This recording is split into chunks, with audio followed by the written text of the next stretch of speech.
Hello అండి, welcome back to my channel. నేనైతే ఈరోజు 2 నిమిషాలు వీడియో పెడుతున్నాను అండి. ఫుల్ వీడియో అయితే తీయలేదనమాట. ఇక్కడ వీడియోలో వచ్చేసి మా అమ్మ అయితే వెజిటేబుల్ బిర్యానీ అయితే చేస్తున్నారండి.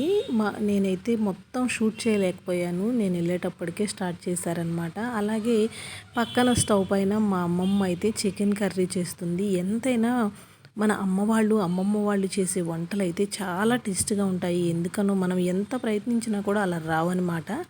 ఇక్కడైతే మా అమ్మమ్మ చికెన్ కర్రీ చేస్తుంది. అవి చేస్తే చాలా బాగుంటుంది టేస్ట్ అయితే.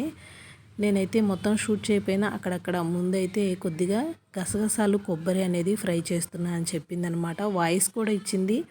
నేను అంత ఇంట్రెస్ట్ చూపిస్తలేదు కదా అని చెప్పి ఆ వాయిస్ అనేది మీకు పెట్టలేదు. ఎవరైనా ఇంట్రెస్ట్ ఉంటే కనుక అమ్మమ్మ వీడియోలు కావాలి అంటే ఖచ్చితంగా కామెంట్ చేయండి. నేను మళ్ళీ ఈసారి ఫుల్ వీడియో అనేది అమ్మమ్మ వాయిస్ తోటే పెట్టిస్తాను. తర్వాత వచ్చేసి అల్లం పేస్టు, పచ్చిమిర్చి, టొమాటో వేసి కొద్దిగా సేపు మగ్గనివ్వాలని చెప్తుందండి. దాని తర్వాత వచ్చేసి చికెన్ వేసేసి ఒక్క 2 నిమిషాలు మగ్గిన తర్వాత వాటర్ వేసింది. నేనైతే ఎక్కువ లెంత్ పెట్టట్లేదు కాబట్టి వీడియో మీకు ఇట్లా షార్ట్గానే చూపిస్తున్నాను అనమాట. మరొక స్టవ్ పైన అయితే మనకి బిర్యానీ అయితే పలావ్ అనేది రెడీ అయిపోయిందండి. మీరు బిర్యానీ అంటారో పలావ్ అంటారో తెలియదు, మేమైతే వెజిటేబుల్ బిర్యానీ అనే అంటున్నాం. ఇక్కడ వచ్చేసి చూసారు కదా, ఇది కూడా ఇంకొక 5 నిమిషాలు అయితే సరిపోతుందని చెప్తుంది మా అమ్మమ్మ. అది ఉడికిందా లేదా అనేది చూస్తుందన్నమాట. ఫైనల్గా మా చికెన్ కర్రీ విత్ బిర్యానీ అయితే రెడీ అయిపోయిందనమాట.